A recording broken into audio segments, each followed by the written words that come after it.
প্রায় 10-11 বছর ধরে আমি ওই গ্যাংটির নেতা ছিলাম। ব্রঙ্কসে আমার গ্যাং ছিল, কুইন্সে আমার গ্যাং ছিল, ব্রুকলিনেও আমার গ্যাং ছিল।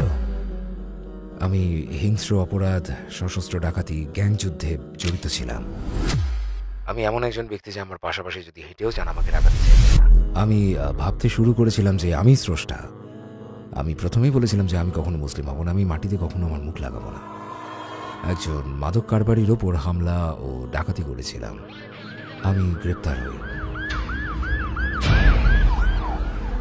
আমি আর ড্রাগ ব্যবহার করতে পারিনি, আমি আর মদ পান করতে পারিনি, আর কোনো পার্টি হয়নি। সবকিছু যেন থেমে গিয়েছিল। আমি প্রশ্ন করছিলাম, ভাবছিলাম কিছু একটা তো আছে যা যা আমারও চিন্তার বাইরে। ঠিক সে সময় আজান হচ্ছিল। আজানটা খুবই সুন্দর ছিল। আমি এর উৎপত্তির জায়গায় যেতে চাইছিলাম, কারণ এই ডাক ছিল, এই উত্তরটাই আমি চাইছিলাম। আসসালামু আলাইকুম ভাই আব্দুল আজিজ। ওয়ালাইকুম আসসালাম ওয়া রাহমাতুল্লাহি ওয়া বারাকাতুহু। আমন্ত্রণ গ্রহণের জন্য ধন্যবাদ। আমাদের সাক্ষাৎকারে স্বাগতম। আপনাকে পেয়ে আমরা খুব খুশি। আব্দুল আজিজকে সেটা দিয়ে শুরু করতে চাই। আপনার জীবন সম্পর্কে সংক্ষেপে কিছু বলবেন? আমি নিউ ইয়র্কের ব্রুকলিনে জন্মগ্রহণ করি। তারপর 10 বছর বয়সে ব্রঙ্কসে চলে যাই। সময়টা ছিল 80-র দশকের শুরুর দিকে। আমি মূলত ব্ল্যাক ব্রাদারহুডের ল্যাটিনোতে বসবাস করতাম। সেটা ততটা খারাপ ছিল না, কিন্তু ওই এখানে গ্যাং এবং এরকম জিনিসও ছিল। বয়স বাড়ার সাথে সাথে আমার জীবনটা বেশ কঠিন ছিল। আমি একমাত্র সন্তান ছিলাম। আমার দাদি ও আমার ফুফু আমাকে বড় করেন। বাড়িতে আর কোনো শিশু ছিল না। আমি মাদকাসক্ত ছিলাম, আমি অ্যালকোহলে আসক্ত ছিলাম, আমি একটি সশস্ত্র অপরাধেও যুক্ত ছিলাম, অনেক সশস্ত্র ডাকাতি আর গ্যাং যুদ্ধের সাথেও। 3 সপ্তাহ বয়সে আমি বাবাহারা হই। এরপর আমার মা আমাকে দাদির কাছে রেখে চলে যান। এমন করে বড় হওয়া একজন কিশোর হিসেবে আমার অনেক প্রশ্ন ছিল, কিন্তু উত্তর পাইনি। এই অবস্থায় আমি জানতাম না আমি কে। আমি জানতাম না যে আমার উদ্দেশ্য কি। এমনকি আমি বেঁচে থাকা বা মরে যাওয়াকে শৈশবে পরোয়া করতাম না। তো আমি রাস্তায় নেমে পড়ি। যেহেতু রাস্তায় থাকা অধিকাংশই আমাকে গ্রহণ করে, আমি এইভাবেই চলতে থাকি। এভাবেই আমার গ্যাং জীবনের শুরু। কারণ বাসায় আপনার যথেষ্ট পরিমাণ ভালোবাসা এবং মনোযোগ না থাকলে আপনি গ্যাংয়ে জড়িয়ে পড়বেন। এটা অবশ্যই সঠিক ধরনের মনোযোগ নয় যা আপনি প্রত্যাশা করেন। তাই আমি ওই জীবনে অভ্যস্ত হয়ে গেলাম। সেই জীবন ব্যবস্থা আমাকে আমি যা হতে চাই তা হতে দিয়েছে। গ্যাং জীবন অনেক উপভোগ করতাম, আমি অনেকদিন ধরেই উপভোগ করেছি। আমাকে গুলি করা হয়, আমার উপর হামলা হয়েছে, একবার ছুরি দিয়ে আঘাত করা হয়, একবার ব্যাট দিয়ে পেটানো হয়, আমাকে অনেকবার হামলা করা হয়েছে, আমাকে বহুবার গুলি করা হয়েছে। আমি মানুষকে গুলি করেছি। আমি চাইতাম, আমি গ্যাং স্টাইলের জীবনযাপন করতে চাইতাম। আমি যেহেতু ছোট এবং অভিভাবকহীন ছিলাম, তাই এতে অভ্যস্ত হলাম। আপনি রাস্তাগুলো সম্পর্কে জানেন, তারা আপনাকে জীবন্ত গিলে খাবে। আমাদের কি ওইসব দিনে নিয়ে যাবেন? আপনি কেমন কাজে অভ্যস্ত ছিলেন?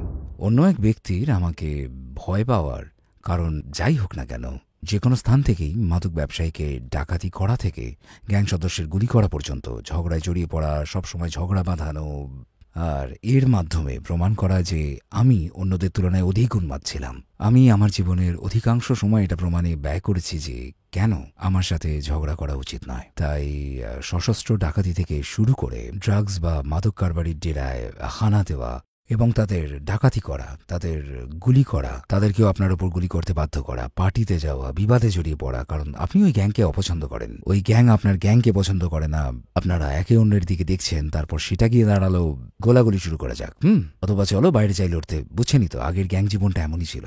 এটা এখন অনেক আলাদা এবং আরো জঘন্য। আমাদের কাজের ধরনটা অতটা খারাপ ছিল না, বুঝলেন। আমাদের সময় এটা ছিল একটা উন্মাদনা মাত্র। অত বেশি পুলিশও ছিল না, তাই না? সুতরাং তেমন কিছু ঘটলে এই ধরনের ঘটনায় প্রতিক্রিয়া দেখানোর জন্য পুলিশের কমপক্ষে 1 থেকে 2 ঘন্টা সময় লেগে যেত, বিশেষত অস্ত্রের ব্যাপার থাকলে।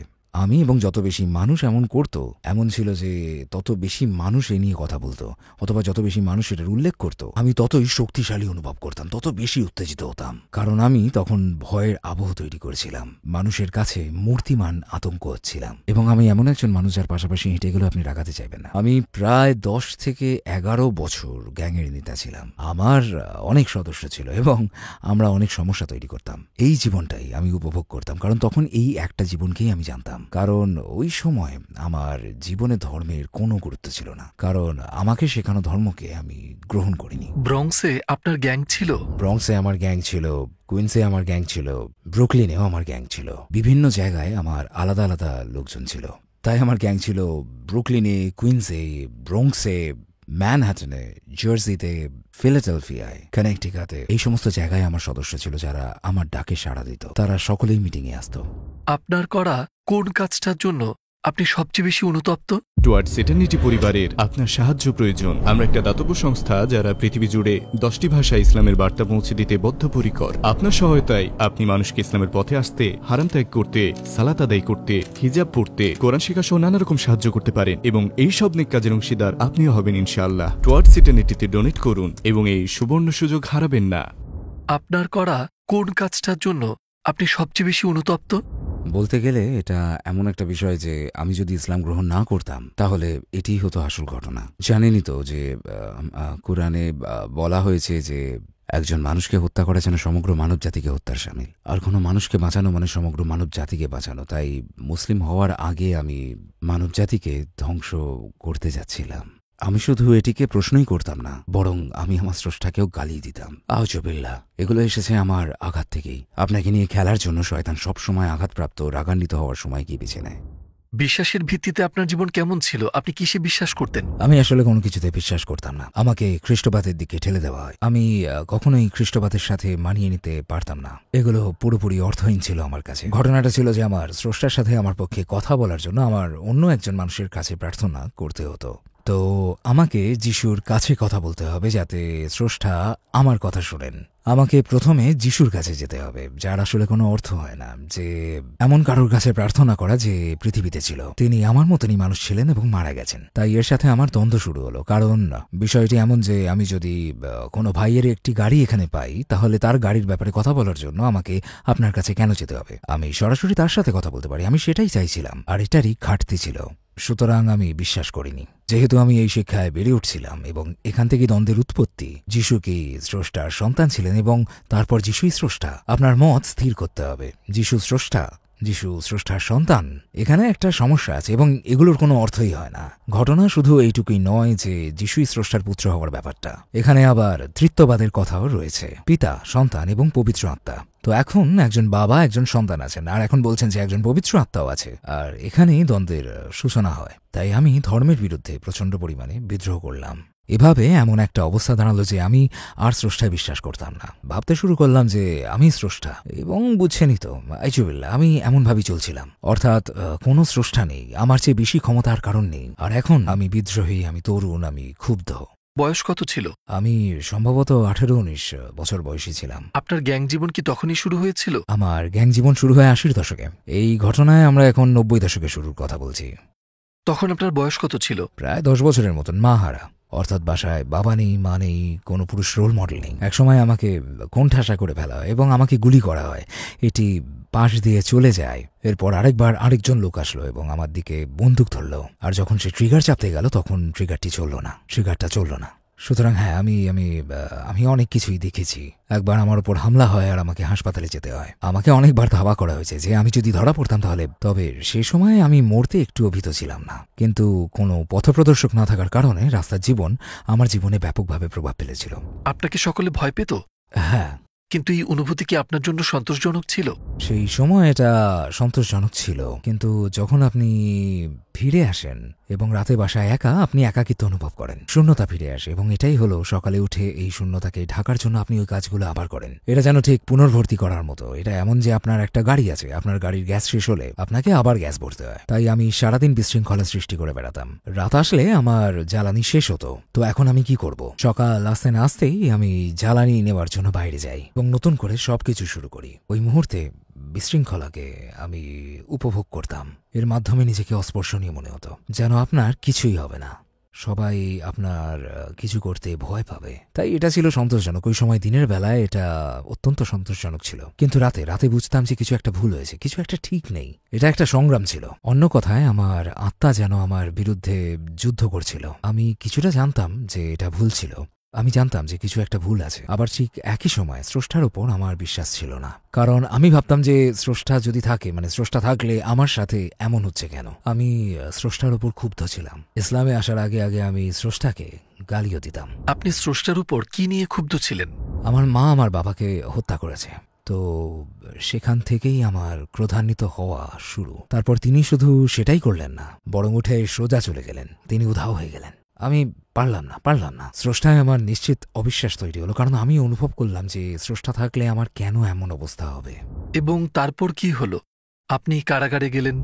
একজন মাদক কারবারির ওপর হামলা ও ডাকাতির ঘটনা।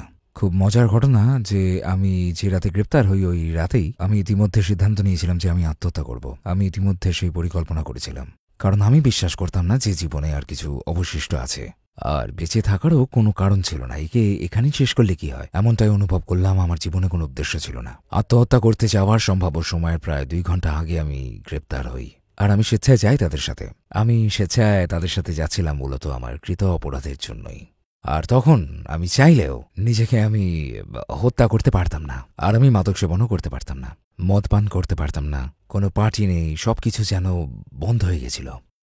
কোনো অপরাধ নয়, আপনি একটা জায়গায় আটকে আছেন, এমন এক জায়গায় আটকে আছেন যেখানে আপনি সমস্যায় পড়তে পারেন, অথবা আপনি যা করতে পারেন আল্লাহর রহমতে আমি চিন্তা করতে পেরেছি। আর এইভাবেই আমি ইসলামকে পেয়েছি। মাদক ত্যাগ করার যথেষ্ট সময় আমি পেয়েছিলাম, অ্যালকোহল ত্যাগ করার যথেষ্ট সময় আমি পেয়েছিলাম। এমন কোনো গ্যাং সদস্য ছিল না যার সাথে আমার সম্পর্ক ছিল। আমি সোজা পথে চলা শুরু করলাম। আমি আমার ভুলগুলো বুঝতে শুরু করলাম এবং তারপর শুরু করলাম। এমন অবস্থা হলো এখন আমি জানি যে আমার কেন ওরকম লাগতো। এখন আমার করা সবকিছুর সাথে মুখোমুখি হতে হতো। তখন নিজেকে দোষী ভাবতে শুরু করলাম। আমার খারাপ লাগতে থাকলো।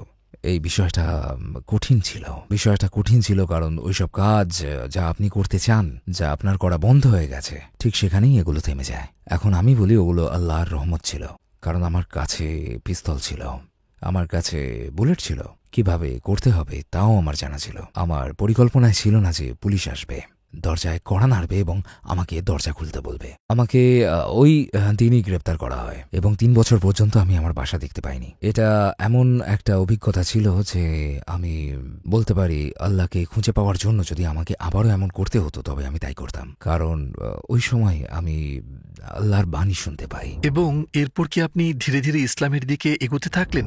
আমি এটা দেখে বলতে লাগলাম একটা তো উত্তর থাকবেই, একজন স্রষ্টা আছে, একজন স্রষ্টাকে থাকতেই হবে, কারণ এখন আপনি সৃষ্টির পদ্ধতিগুলো দেখতে শুরু করেছেন। আমি জিজ্ঞেস করছিলাম, আমি প্রশ্ন করছিলাম, বলছিলাম দেখো আমার কল্পনার বাইরেও কিছু তো অবশ্যই এখানে আছে। আর ঠিক সেই সময় আজান হলো, যে মুয়াজ্জিন আজান দিলেন। যেহেতু আজানটি সুন্দর ছিল তাই আমি আজানের উৎসের দিকে যেতে বাধ্য হলাম। আজান এত জোরে হচ্ছিল যে তা উঠান থেকে শোনা যাচ্ছিল এবং এর কাছে যেতে যাচ্ছিলাম, কারণ এটা ছিল আহ্বান। এটা শুধু নামাজের আহ্বানই ছিল না, বরং এটি যেন ছিল আমার কাঙ্ক্ষিত উত্তর পাওয়ার আহ্বানও। আজান দেওয়া হচ্ছিল আর আমি কাঁদতে লাগলাম, কারণ এটা একটা আহ্বান ছিল। এটা শুধু নামাজের প্রতি আহ্বান ছিল না, এটা আমাকেও জাগানোর আহ্বান ছিল। আপনার স্রষ্টা যেন আপনাকে খুঁজছেন, আপনি হয়তো ওই দিকে যেতে চাইবেন। আমি একজন ভাইয়ের ফিরে আসার অপেক্ষায় ছিলাম যিনি আমার বাসস্থানে ছিলেন। তারপর তাকে প্রশ্ন করতে শুরু করলাম, কারণ আমি প্রথমে মনে করছিলাম যে এটা কোনো গান হবে, যেহেতু এটা খুবই সুন্দর ছিল, একে গানের মতোই শোনা। এবং আমি বললাম মসজিদ থেকে ভেসে আসা গানটা কি ছিল, এবং সে বলল এটা কোনো গান ছিল না। আর আমি বললাম হ্যাঁ সেটা গান ছিল, আমি জানি যে সেখানে আল্লাহ আকবার বলা হয়েছে। এবং সে বলল ও ওটা তো আজান ছিল। আর আমি বললাম আজান কি সেটা? সে বলল ওটা ছিল নামাজের আহ্বান, এমন একটা আহ্বান যা আপনাকে বলে যে নামাজ শুরু হতে চলেছে। আমি কাউকে এইভাবে আজান দিতে শুনিনি। আমি তাকে বললাম আমাকে চিন্তা করতে দাও, মানুষের কাছ থেকে শিক্ষা নেবার সময় আপনি পাননি। আমি বললাম না। কিন্তু আমার আরও প্রশ্ন ছিল, তাদের মধ্যে অনেকগুলোই ছিল একাধিক স্রষ্টার অস্তিত্ব কেন, এবং ইসলাম সঠিকভাবে তার উত্তর দিয়েছে না, একাধিক স্রষ্টার অস্তিত্ব নেই, শুধুমাত্র একজন স্রষ্টা আছেন। আর আমার মনে হলো আরে এটাই তো আমি চাইছিলাম, কারণ স্রষ্টা কেবল একজনই। কারণ ঈসা স্রষ্টার সন্তান নন, বরং বিশ্বাস হলো ঈসা একজন নবী এবং আল্লাহর বার্তাবাহক, এবং তাই আমি সেটিকে গ্রহণ করতে পারি। তাই আমি যখনই হতাশ হই আমার আরও কয়েকটি প্রশ্ন ছিল, যেমন আপনারা শুধু রবিবারই প্রার্থনা করেন কেন? না, আমরা দৈনিক 5 বার প্রার্থনা করি। আচ্ছা, এটা অর্থবহ, দৈনন্দিন 5 বার প্রতিদিন। আচ্ছা, এটি বরং খ্রিস্টান এবং ক্যাথলিকদের মতো নয় যে আপনি সোমবার থেকে রবিবার পার্টি করতে পারবেন এবং রবিবারে গির্জায় গেলে ক্ষমা পেয়ে যাবেন। এই বিষয়টা নিয়েও আমাকে বেগ পেতে হয়েছে। আপনি কিভাবে সোমবার থেকে শনিবার মহান স্রষ্টার অবাধ্য হতে পারেন এবং তারপর রবিবার গির্জায় চলে গেলে সকল কৃতকর্মের ক্ষমা পেয়ে যেতে পারেন? সেটা যাই হোক না কেন, এটার কোনো অর্থ হয় না। এই জন্যই আমি ধর্মের বিরুদ্ধে বিদ্রোহ করি যতক্ষণ না আমি ইসলামে আসলাম। ইসলাম আমাকে শেখালো যে এখানে পার্থক্য রয়েছে, এবং যখন আমি দেখলাম যে এটিই ছিল সর্বশেষ প্রেরিত ধর্ম, সেটি এখানেই ছিল কিন্তু এই রূপে পাঠানোর দরকার ছিল, তখনই মনে হয়েছিল আচ্ছা। এবং এক ভাই আমাকে যেভাবে বলেছিল যে মানুষ মাত্রেরই ভুল হয় এবং সকল নবীদের আসার উদ্দেশ্য ছিল সেটাই, এবং প্রেরিত নবীদের মধ্যে সর্বশেষ ছিলেন হযরত মুহাম্মদ সাল্লাল্লাহু আলাইহি ওয়াসাল্লাম। দিন ইসলামী ছিল আমার কাঙ্ক্ষিত প্রশ্নের উত্তর। এটি আমাকে কারাগারের বাইরে থাকতে সাহায্য করেছে। আমি আগে জীবনে কখনো পাইনি এমন সব ভালো সিদ্ধান্ত নিতে সাহায্য করেছে। আমি মদ্যপান বন্ধ করেছি, আমি আর কখনোই ওই ধরনের মাদক ব্যবহার করিনি। আপনার কেমন অনুভূতি হয়েছিল? এটা আমার অন্তরে প্রশান্তি এনে দেয়, কারণ এতে আমি আমার জীবনকে নতুন করে শুরু করতে পারি। আমাকে একটা কথা বলা হয়েছিল যেটি ছিল অন্যতম একটি সুন্দর জিনিস, যে পূর্বে ঘটে যাওয়া সকল কর্মকাণ্ড ইসলাম ক্ষমা করে দেয়। তাই এটি ছিল খুবই সুন্দর। এটা জানতে পারাটা সুন্দর ছিল যে ইসলাম পূর্বের সবকিছু মুছে দেয়, এমনকি এমন সব পাপ যা আমি ভেবেছিলাম ক্ষমার অযোগ্য।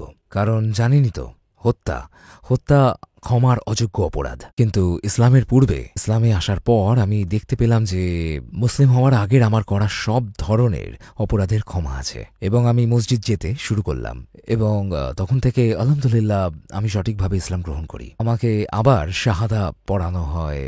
আমি আসলে প্রচণ্ড ভালো অনুভব করি, এতে আমার জীবনে প্রাণ এবং আত্মা ফিরে আসে। অন্য কথায় আমার আলো কমে এসেছিল, এটি আমাকে আলোর স্ফুলিঙ্গ তৈরি করলো, এটি আমাকে আরো উজ্জ্বল করলো। ইসলামে আগ্রহী হওয়ার প্রথম কারণ কোনটি ছিল? আপনি যখন প্রথমবারে শাহাদা নিয়েছিলেন রাইকার্স আইল্যান্ডে শাহাদা গ্রহণের পূর্বে? আসলে মাদক সেবন ত্যাগ করা এবং এটা বুঝতে পারা যে আমি স্রষ্টা নই, ব্যাস এতটুকু। যেভাবে একজন ভাই বললেন স্রষ্টা শুধুমাত্র একজনই, এটি আমাকে ইসলাম সম্পর্কে জানতে অনুপ্রাণিত করে। আল্লাহ আমাকে ক্ষমা করুন। যখন আমি নিজেকে স্রষ্টা বলে বেড়াতাম, আমি প্রথম যে কথাটি বলেছিলাম তাহলে আমি কখনোই মুসলিম হব না। এটি আমার মুখ থেকে এসেছে, আমি কখনোই মুসলিম হব না, আমি কখনোই আমার চেহারা মাটিতে লাগাবো না। আমি ঠিক এই কথাটাই বলেছিলাম। কারাগারে যাওয়ার আগে পর্যন্ত আমি ইসলামে আগ্রহী ছিলাম না। তারপর আপনি কারাগারের বাইরে গেলেন এবং আপনার শাস্তি ভোগ করা শেষ করলেন। যখন আমার শাস্তি শেষ হলো, আমি কারাগার ত্যাগ করলাম এবং আমি খুশি ছিলাম। এখন বার্তাটি পরিচিতদের কাছে পৌঁছানোর সময়। আমি গ্যাংয়ের লোকেদের ইসলামের দাওয়াত দিলাম, এবং আলহামদুলিল্লাহ ভাই ওয়েসলি এবং অন্য 3 ভাই দাওয়াত কবুল করেন, এবং আলহামদুলিল্লাহ আমার ছেলে বলে যে আমি তাকে শাহাদা নিতে উৎসাহিত করেছি। সম্প্রতি এক ভাই কারাগার থেকে বের হলো এবং আমাকে বলল, ভাই আমার ইসলাম গ্রহণের কারণ হলো আপনাকে পর্যবেক্ষণ করা। সেই সময় আমি আপনার কথা শুনিনি, কারণ আমি মদ্যপান এবং মাদক সেবন করতাম। তিনি কারাগারে গিয়েছিলেন এবং সেখানে ইসলাম কবুল করেন। এখন আমি যখন ভাইদের দেখি, বিরাট পরিবর্তন দেখতে পাই। এসব মানুষকে আমি এভাবে দেখতে অভ্যস্ত না। আমি খুব খুশি যে কেউ অন্তত আমার কথা শুনেছে। আপনার জন্য সকল খারাপ অভ্যাস ত্যাগ করা এবং জীবন পরিবর্তন করা কঠিন ছিল? হ্যাঁ, এটা অবশ্যই কঠিন ছিল। যেসব মানুষ আমার মতন কাজ করে না তাদের থেকে নিজেকে সরিয়ে নিই, সালাত আদায় না করা এবং নাস্তিকদের থেকে নিজেকে দূরে রাখি, এবং আমি ব্যক্তিগতভাবে বিশ্বাসীদের কাছাকাছি থাকতাম, অথবা অবশ্যই মুসলিমদের সাথে। এবং বড় পরিবর্তন আসলো যখন আমি এখান থেকে কানেকটিকাতে চলে গেলাম। আমি কানেকটিকাটের মুসলিমদের সম্পর্কে কিছুই জানতাম না, এবং সেভাবেই তা উপভোগ করতাম, কারণ কিছু জিনিসের মিল ছিল। এবং আমি যে একটা কথা শুনেছিলাম, যে একটা জিনিস আমি শুনে খুশি হয়েছিলাম, তা হলো মুসলিমরা একে অন্যের বন্ধু এবং রক্ষাকারী। এবং জানেন, আমি আরো এক ভাইকে বলতে শুনলাম যে নবী মুহাম্মদ সাল্লাল্লাহু আলাইহি ওয়াসাল্লাম বলেছেন যে তুমি যদি নিজেকে নির্দিষ্ট ধরনের লোকের দ্বারা পরিবেষ্টিত করে রাখো তাহলে তুমি তাদের একজন হয়ে যাবে। তাই আমি লক্ষ্য করা শুরু করলাম, যখন আমি বাইরে যেতাম আমার মতো কাজ না করা লোকজনই সমস্যার কেন্দ্রবিন্দু ছিল। তাই এর বিপরীত করা শুরু করলাম। তখন আমি আমার সমগোত্রীয় লোকজনের আশেপাশে থাকতে শুরু করলাম। এটি আমাকে আল্লাহর পথে থাকতে অনেক সাহায্য করে থাকে। অনেক মানুষ এমন মনে করে, তাই না? কাউকে কারাগারে প্রেরণ করার মাধ্যমে তাকে ভালো মানুষ বানানো যায়। কিছু সময় পর সে শিখতে শুরু করবে এবং তারপর ভালো মানুষে পরিণত হবে, সে পুনর্বাসন লাভ করবে। আপনি কি মনে করেন যে ইসলাম ছাড়া অন্য কিছু এটি অর্জন করতে পারে? আমার মতে ইসলাম হলো মানব জাতির উত্তর। আমার এ কথা বলার কারণ হলো, ইসলাম না থাকলে আমি মনে করি আমার কোনো রকমভাবে শোধরানো হতো না। কারাগারে যাওয়া আসা করতে থাকতাম হয়তো, অথবা খুব সম্ভবত এতদিনে হয়তো মরেই যেতাম। যতক্ষণ আমাকে নির্দেশনা দেওয়ার মতো কিছু ছিল না, ততক্ষণ সমস্যাও ছিল সেখান থেকেই। এবং আমি মনে প্রাণে বিশ্বাস করি যে এটাই সেই উত্তর। আমিন। গ্যাংয়ে একটি নির্দিষ্ট ধরনের ভ্রাতৃত্ববোধ রয়েছে। যখন আপনি এটিকে হ্যাঁ। মুসলিম ভ্রাতৃত্ববোধের সাথে তুলনা করেন, এটা সম্পূর্ণভাবে আলাদা। অধিকাংশ সময় ভাইরা ভীত থাকে এবং সেই জন্যই তাদের মধ্যে আনুগত্য থাকে। তাই তারা গ্যাংয়ের মধ্যে আপনার প্রতি ভালোবাসা দেখায়, কারণ তারা জানে না আপনার মনে কি আছে অথবা আপনি তার কি করতে পারেন। অথচ ইসলামে এই ভালোবাসা বিনামূল্যে দেওয়া হয়। এটা আসলে আমি তোমাকে ভালোবাসির মতো নয় কারণ আমি আপনার থেকে ভীত। ইসলামে এটা হলো আমি তোমাকে ভালোবাসি কারণ আপনি আমার ভাই। রাসূল সাল্লাল্লাহু আলাইহি ওয়াসাল্লামের কোন বিষয়টি আপনাকে সবচেয়ে বেশি অভিভূত করেছে? তিনি যেসব বিষয়ের মধ্যে দিয়ে যেতে রাজি ছিলেন, যেসবের মধ্যে দিয়ে গিয়েছেন আমাদের কি সুন্দর এই দিন দেবার জন্য। তিনি অনেক শারীরিক অত্যাচার, গালিগালাজ সহ্য করেছেন। তাকে অনেকবার অস্বীকার করা হয়েছিল, তাকে বাসা থেকে বের করে দেওয়া হয়েছিল। তিনি সবকিছু করেছেন এবং তবু তিনি বিনয়ী ছিলেন। তিনি এমন কিছু কাজ করেছেন যে আমার মনে হয় না কোনো মানুষ পারবে, কারণ এর জন্য নির্দিষ্ট ধরনের মানুষের প্রয়োজন এবং সেই মানুষই নবী বা আল্লাহর বার্তাবাহক হতে পারেন, যিনি এমন কষ্ট সহ্য করতে পারেন, দৃঢ় ও শক্তিশালী থাকতে পারেন, আল্লাহর পথে থাকতে পারেন এবং আল্লাহ যেভাবে বলেছেন ঠিক সেইভাবেই শিক্ষাদান করতে থাকেন। নবী মুহাম্মদ সাল্লাল্লাহু আলাইহি ওয়াসাল্লামের এই বিষয়টি আমাকে অভিভূত করেছে, কারণ তিনি মানবজাতির ওপর হাল ছাড়তে চাননি এবং তিনি ছিলেন মানবজাতির প্রতি অপার করুণা। ধরুন আপনি জান্নাতে গেলেন এবং নবী মুহাম্মদ সাল্লাল্লাহু আলাইহি ওয়াসাল্লামকে দেখতে পেলেন, আপনি তাকে কি বলতে চাইবেন? ধন্যবাদ, আপনাকে ধন্যবাদ। আমার মতো লক্ষ্যে রক্ষাকারী এবং দিন আনয়নের জন্য ধন্যবাদ। ধন্যবাদ এমন একজন ব্যক্তি হওয়ার জন্য ধন্যবাদ, যিনি বিচারের দিনে আমার জন্য দাঁড়াতে এবং কথা বলার ইচ্ছা রাখেন। ধন্যবাদ ইসলামকে নিয়ে অনুগত থাকার জন্য এবং এটিকে শান্তির বার্তা হিসেবে প্রচার এবং কোনো রাগ ও ঘৃণার বার্তা প্রচার না করার জন্য। এবং সর্বশেষ, বিশ্বের সকল অমুসলিমদের সাথে কথা বলার সুযোগ পেলে আপনি তাদের কি বলতে চাইবেন? যদি অল্প সময় পান তাহলে? আমি বলতে চাইব, শুনুন, আপনার মনের চোখ খুলুন, আপনার কানকে উন্মুক্ত করুন। পক্ষপাত দুষ্ট হবেন না, অন্যের কৃতকর্মের প্রতি তাকাবেন না, ইসলামের দিকে তাকান এবং নিজের জন্য বার্তা গ্রহণ করুন। এটি একটি সুন্দর জীবন ব্যবস্থা এবং আপনি যেটা খুঁজছেন সেই উত্তর এখানে আছে এবং এটি আপনাকে শান্তি দেবে।